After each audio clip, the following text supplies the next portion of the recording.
à tous, je m'appelle Taha Mansour et je suis mentaliste.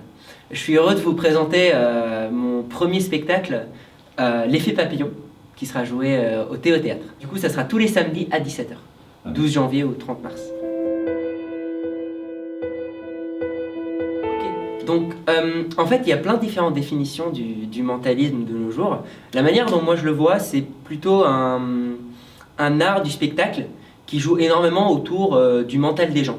Donc, c'est-à-dire que j'utilise un mélange de psychologie, de sociologie, un peu d'illusion pour donner l'illusion que je peux lire dans les pensées, que je peux simuler une séance de voyance, ce genre de truc. Mais c'est vraiment juste pour le divertissement.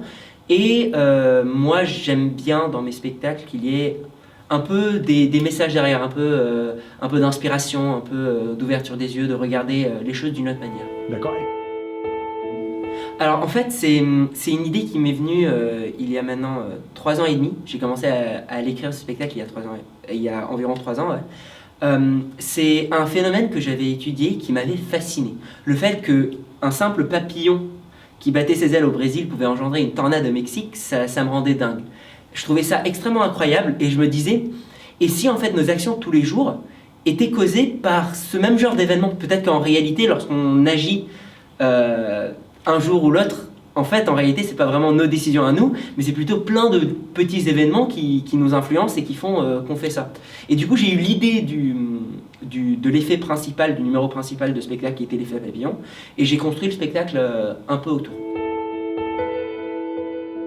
Alors non, c'est vraiment une histoire, même si on peut les séparer en plein de différents épisodes. Pour moi, le but, c'était vraiment que chaque partie, on va dire, apporte quelque chose à l'histoire et qu'à la fin, on fasse un cycle complet, en commençant par le spectateur et en revenant à lui-même.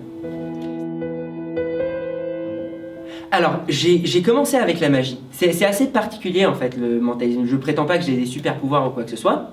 De temps en temps, j'utilise des techniques de magie si je dois simuler par exemple une technique de spiritisme avec des choses qui bougent, etc. Mais le but en soi, la différence pour moi entre mentalisme et magicien, c'est plutôt l'approche avec le spectateur plutôt que les techniques utilisées derrière. C'est-à-dire, il y a un peu de psychologie dans la magie, il y a un peu de sociologie. C'est d'ailleurs pour cette raison-là que je me suis spécialisé, on va dire, dans le mentalisme. J'avais commencé avec la magie des cartes il y a 7 ans. J'étais passionné par la manipulation et me donner à fond pour mon nuit entière en train de m'entraîner à des trucs très compliqués qui faisaient fatiguer les mains. Et en fait, je me suis rendu compte que ça donnait un sentiment énorme aux ceux que je faisais. Et je me suis dit, je voulais me concentrer plus sur ça. Et le mentalisme, ça me permettait ça. Ça me permettait naturellement, par définition, d'avoir un contact plus proche avec mes spectateurs, comme je suis censé plus les comprendre et plus entrer avec leurs émotions. En fait. D'accord. Oui, c'est exactement ça. C'est pas du tout un truc passif.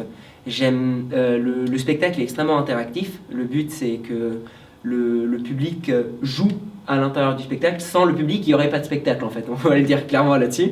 Et mon but, c'est que à la fin, si je peux, si les spectateurs ont retenu une petite chose du spectacle, ça me ferait extrêmement plaisir. Super. Merci beaucoup, Taha. Merci à vous. Merci.